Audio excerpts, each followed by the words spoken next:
Okay, go. Okay, so enough people are on, then we can get started. Yes, they can have access to these slides now that I'm recording.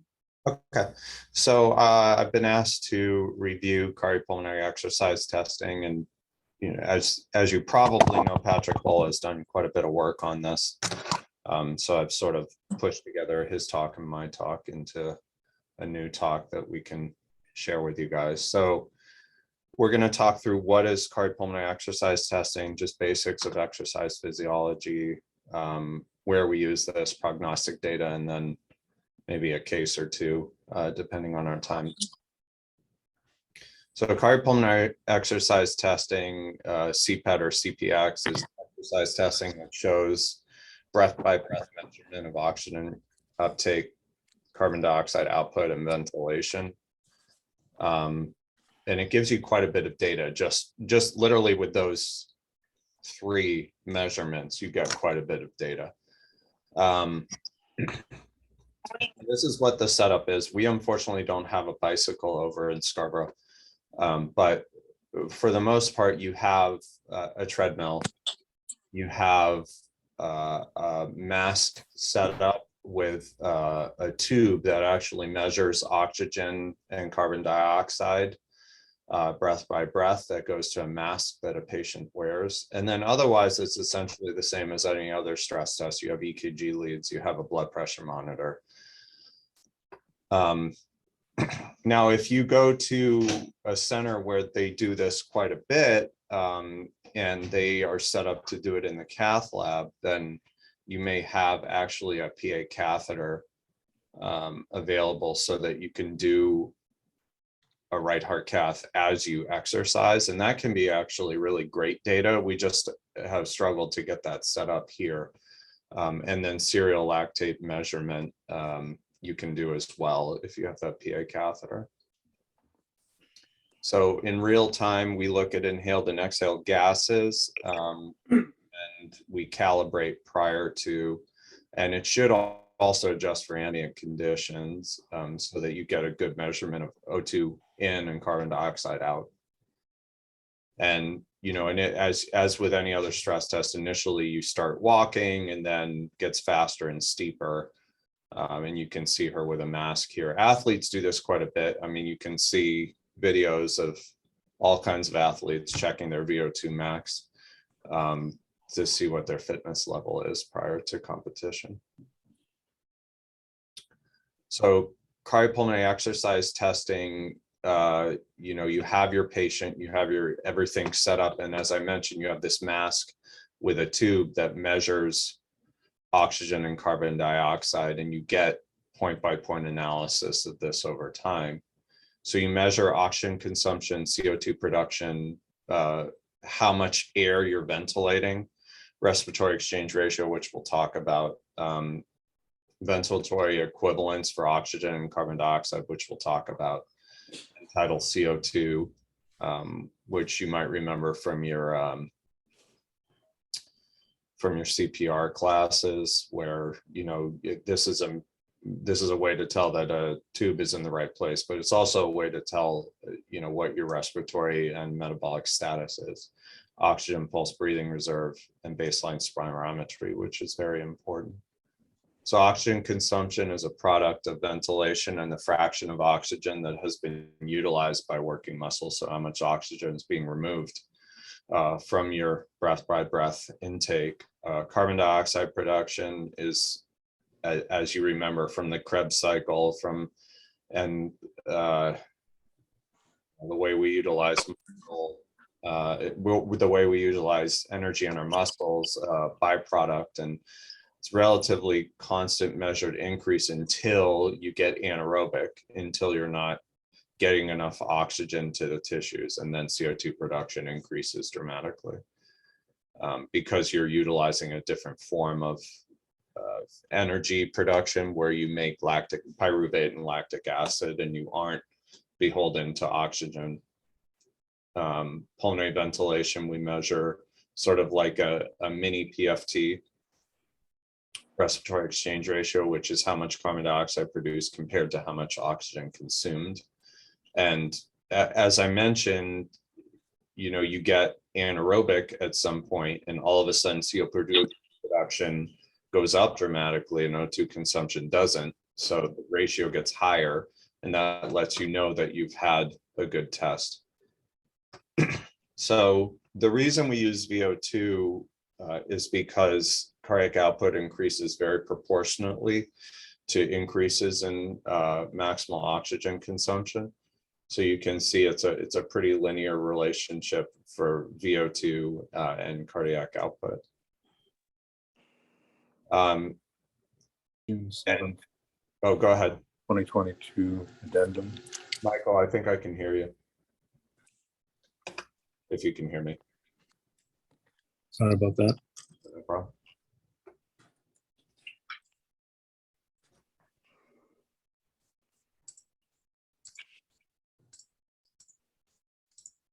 Andrea, maybe you can help him mute so he can talk. So the reason cardiac output increases initially is due to a rise in stroke volume and heart rate, which is regulated by the autonomic nervous system.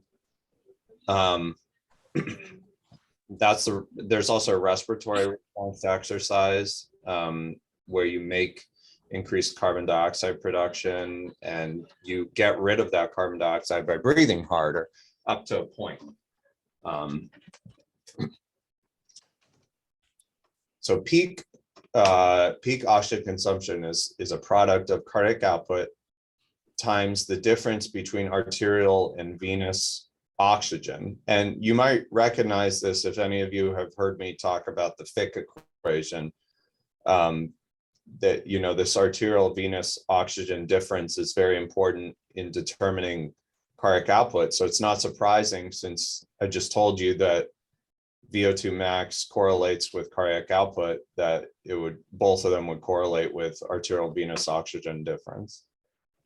And if you calculate just for VO2, it's heart rate times stroke volume times the AV oxygen difference. So, and I just told you that these two increase initially.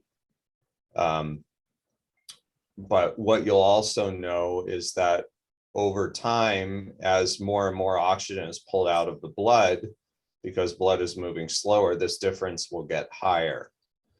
So it's just an interesting characteristic to think about, central factors. What can your heart do? That talks about heart rate and stroke volume. That's your heart, and nothing that you do peripherally will really change that. But how much oxygen is being removed is more about peripheral factors. So local blood flow determines this, diffusion across capillary beds, and oxidative capacity in muscle cells. Once you calculate this peak VO2, you can compare it to population norms, coronary disease, or CHF patients.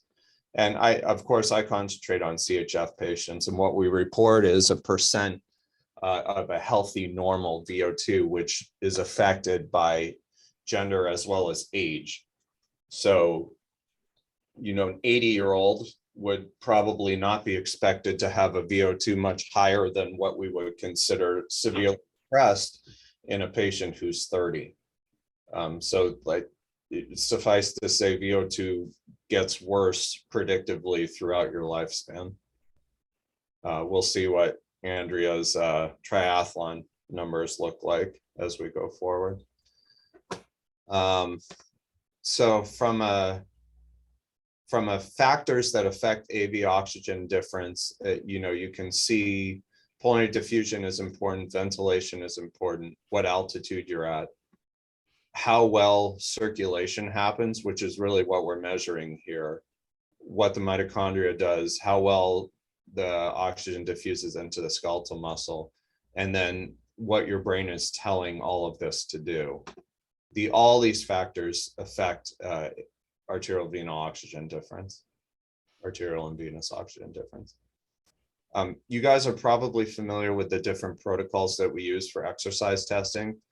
I still, for the most part, will use a modified Bruce or a Naughton for CPET, just because I'm really, for the most part, doing heart failure patients, and also because we don't have a bicycle in our lab right now. However, Patrick et al. And when I do his athlete testing, we'll often do more of a bulky protocol or a constant speed protocol where you can set a speed, somewhere between 3.5 and 5 miles per hour. And then for the first 5 minutes, things are relatively consistent. And then the grade goes up pretty dramatically over time. That gives you a really good marker for athletes of what their true VO2 max is, because on this they would be exercising for quite a long time. And you can see that your VO2 will be higher on a ramp protocol than a Bruce protocol. So it ramps you up faster in terms of exercise. So when we interpret these cardiopulmonary stress tests, we're going to be getting point-by-point data on carbon dioxide and oxygen. We're going to try to determine the VO2 max and its relationship to heart rate and carbon dioxide. We're going to look, of course, at our EKG and blood pressure. We're going to do baseline spirometry, and we're going to look at ventilation and what happens, what the breathing capacity is, and how much dead space ventilation you have, where you're taking air in and out, but it's not actually exchanging oxygen or carbon dioxide. And then we're going to see how efficiently gas exchange happens within the lungs. So how much air are you moving per how much carbon dioxide are you doing?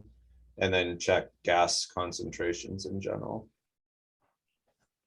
And this is what the data looks like. So, this is a very busy slide, but you see when you start truly exercising here, you have an increase in oxygen and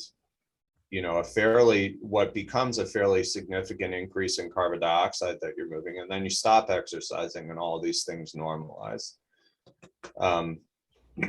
What you see here is over time you're having to, the VEV-CO2 is how much ventilation you're doing per how much carbon dioxide you're getting rid of, and you can see that gets lower over time, so you're producing more carbon dioxide that you're having to get rid of, or you're having to ventilate more for how much oxygen you're delivering.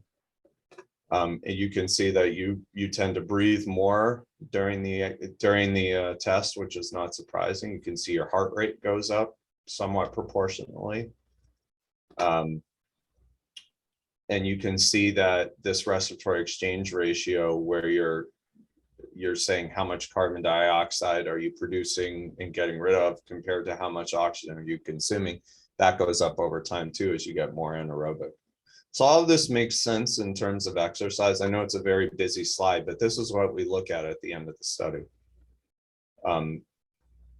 We define maximal stress test as a respiratory exchange ratio of 1.1, and we usually give 1.05 as adequate maximal stress.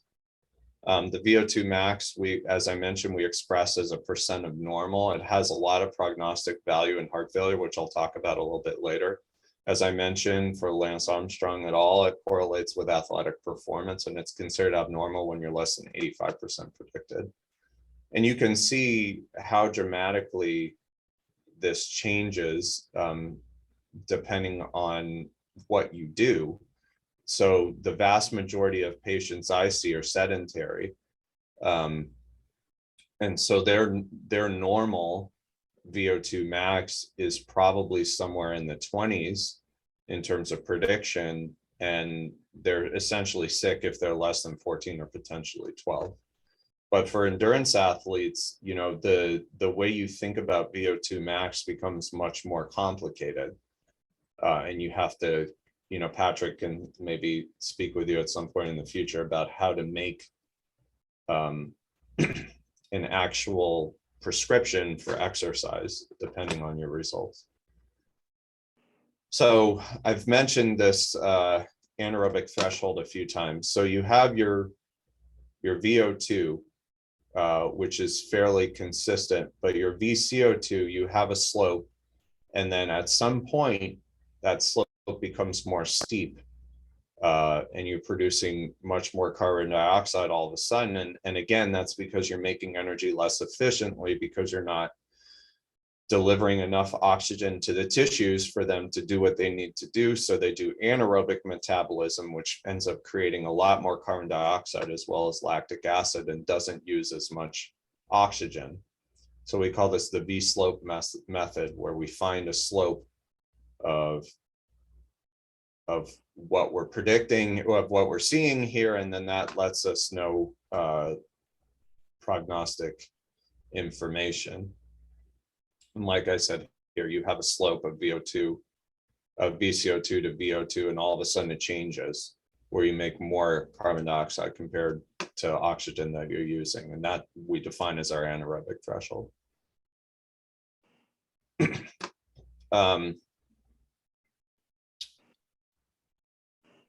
So usually the anaerobic threshold is somewhere 50 to 60% of your VO2 max. It has to do with training. And as I mentioned before, it helps you make an exercise prescription, and it can help you tell an athlete what heart rate targets to look for. So the VEVO2 is how much ventilation you're needing to consume a certain amount of oxygen. You see a high ventilation per oxygen in pulmonary disease and in heart failure for different reasons. Pulmonary disease because you're not diffusing oxygen very well, and heart failure because you're not delivering oxygen to the tissues very well. The ventilation per carbon dioxide is how much ventilation you need to do to eliminate a certain amount of carbon dioxide. It has nothing to do with maximal effort, and the slope changes with ventilation perfusion relationships or hyperventilation. And this is actually extremely helpful, and this is a really good prognostic factor for heart failure. If it's high, that's bad. If it's low, that's pretty good. And it can be affected by a lot of different things, though. You know, heart failure is what I usually look at, but pulmonary hypertension, COPD, restrictive pulmonary disease all change this ratio. And so, you know, in this case, it's 26 here, which is pretty good. Above 34, we get really concerned.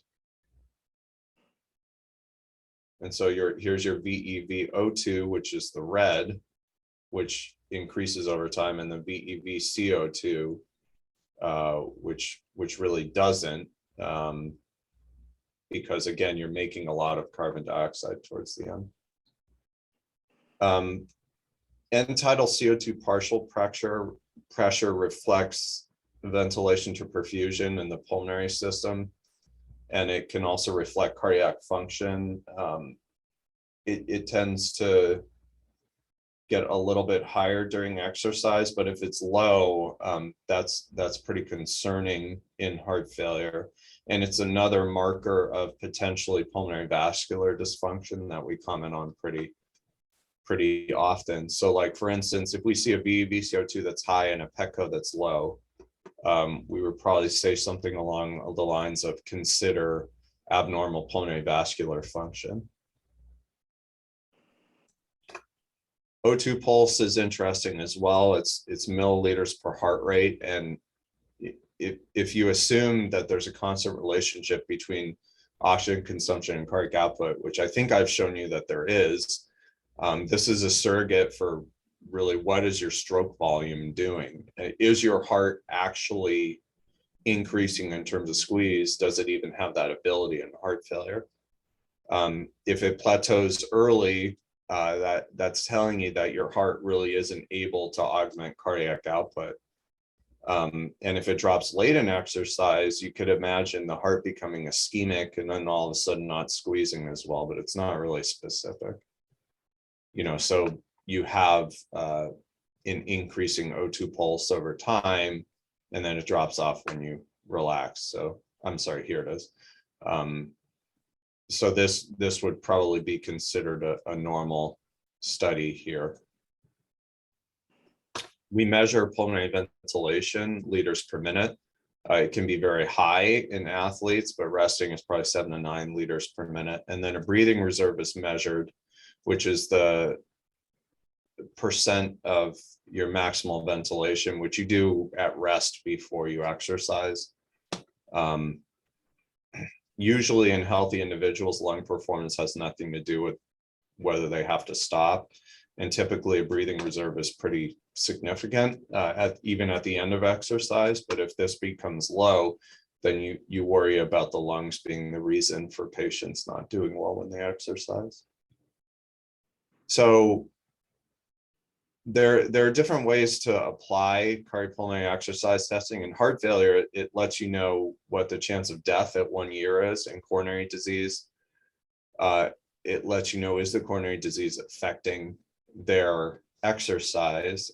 It can be really helpful in athletes. And then if patients are just short of breath, you can use this test to determine, are they short of breath because of the lungs, because of the heart, or both? And so if we've been talking for 5 years about a dyspnea clinic, but if we do get that up and running, this will be a big part of that clinic. So in heart failure, you know, when you think about your VO2 max and your cardiac output, you would imagine things going poorly in heart failure patients. And this is not surprising. You know, and this is exactly what we see, is that the VO2 max is lower in heart failure patients compared to normal controls. And so, you know, the ability of the heart to increase VO2, which again, we talked about has to do with heart rate and stroke volume, is significantly reduced both in heart failure with reduced ejection fraction and heart failure with preserved ejection fraction. And most of that is not explained by heart rate, maybe a little bit, but more explained by inability to increase stroke volume.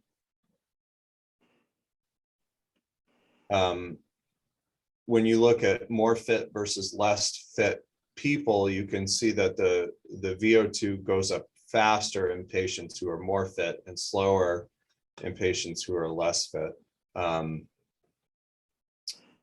There isn't as much of a plateau in O2 pulse, but you can imagine a heart failure heart gets to a maximal stroke volume, and then it just can't do anymore. And so that's what we'll often see, is that the O2 pulse plateaus. We see, you know, more efficient oxygen exchange per work. We see more efficient reduction in carbon dioxide. So you have to breathe more in heart failure patients to get rid of carbon dioxide because blood is moving more slowly. And just more efficient oxygen exchange. None of this is surprising, but it's just complicated to look at on an actual chart.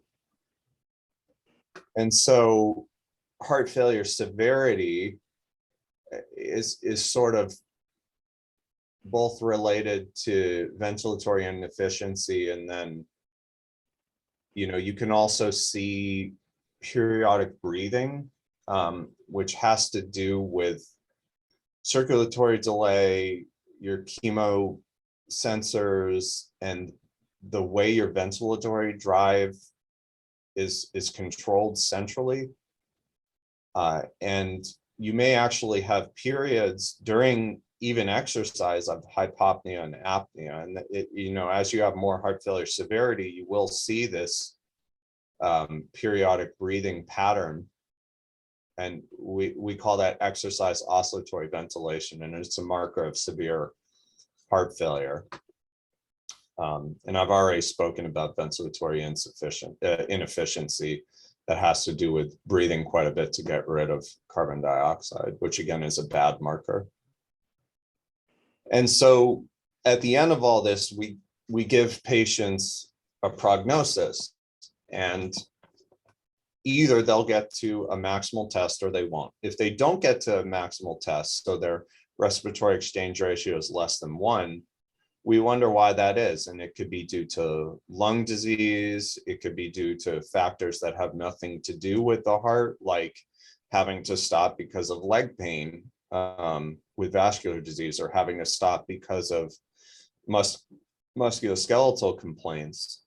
This does not allow us to give a heart failure prognosis, but if they get to a maximal test with an RER probably 1.05 or better, and their peak VO2 is greater than 14, or in a young person, greater than 50% predicted, we can just focus on other things. And we think, especially if their peak VO2 is greater than 20, their VEVCO2 slope is low, and there's no exercise oscillatory ventilation, we can say at 1 year, they're going to be fine. However, if the peak VO2 is less than 14, or if they're on a beta blocker less than 12, or if a patient is young and that they're less than 50% predicted, we give them a pretty significant 1-year mortality. And so if you ask me, in these patients who get these findings, what would I predict?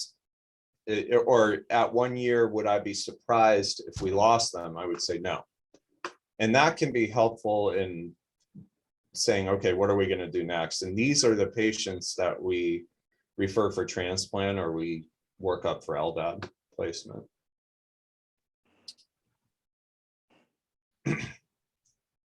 If you think about dyspnea clinic, I've focused a lot on cardiovascular, and this is what I want to focus on here. But if you look at all these different findings, what you'll see is a reduced VO2 max, an early anaerobic threshold, a high VEVCO2 slope. So again, a lot of ventilation needed to get rid of carbon dioxide, a low diffusion capacity of carbon dioxide, usually relatively normal lungs, a reduced ability of the stroke volume to increase, normal oxygen saturation throughout the study,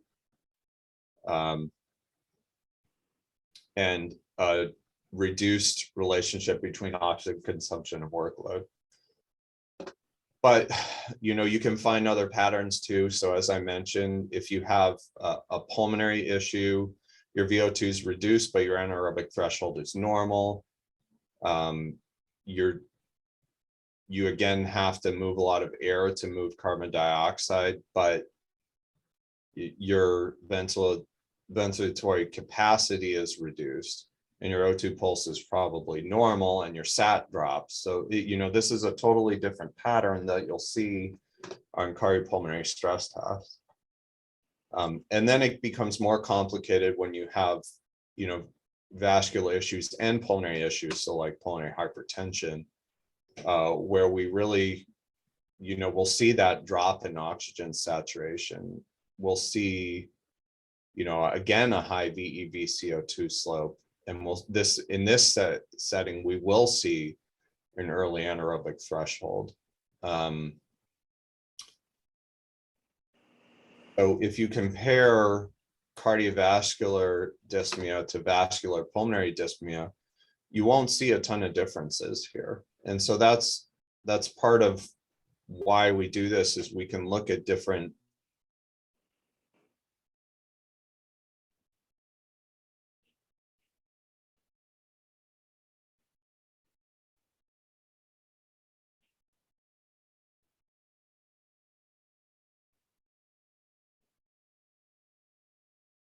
shouldn't be surprised by hearing that also, because when you have longstanding heart failure, you're going to have longstanding pulmonary vascular issues. And so these often will go hand in hand. So pearls from this talk, maximal test RER usually should be 1.05 to 1.1, which is indicative of a maximal effort study and tells you that you're not probably limited by the lungs. If the VO2 max is less than 14 or on beta blocker less than 12, that's concerning. And if the VEVCO2 slope is greater than 34, that's also concerning. It's a sign of pulmonary vascular disease, and it gives us prognostic factors about heart failure. So that's good. I mean, I have slides on CPET in athletes, but I think that's probably less important for this talk. So I think that's probably a good place to stop. I know that was a ton of information. What questions do you guys have? Sam, what patients do you typically choose this test for specifically? I mean, it must be done more as an outpatient, obviously, but is there? I would say any patients where medical therapy is not going well, and for probably the majority of patients who have systolic heart failure, at some point we will get them on the treadmill. I think, I don't have any data on this, but I think this is a particularly important test in Maine, in the surrounding states, just because people tend to be quite stoic here. And you can't really argue with these numbers. So no matter what patients tell you, if they get on the treadmill and they don't do well, then they're limited because of their heart. And you see a lot of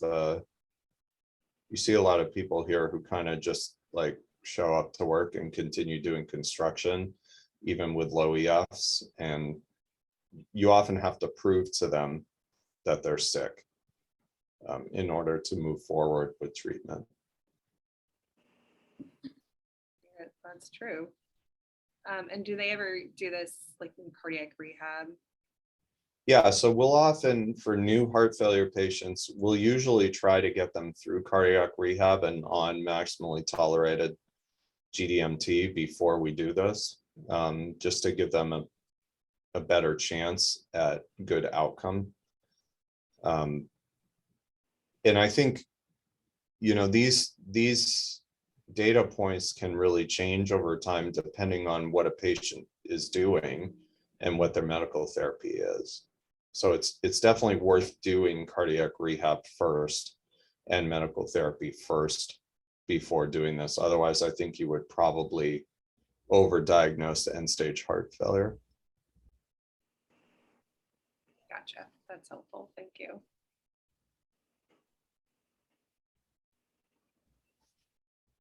I see Max is on here. That's great. Max, do you have anything to add for the APPs? Any other pearl that you want them to know? Sam, I don't. Okay. Sam, I have a question. Yeah. When do you think about like repeating a CPET? Like what indications would you have for repeating one, and how often? I would say every year or two is a reasonable clip to do this, especially if the CPET wasn't reassuring, if it was, like a VO2 max of 16, and the patient continues to have pretty significant symptoms with kind of low to medium grade exercise. But if a patient has a VO2 of like 24 and their symptoms are stable, I don't see a lot of utility in repeating these in my practice. Okay.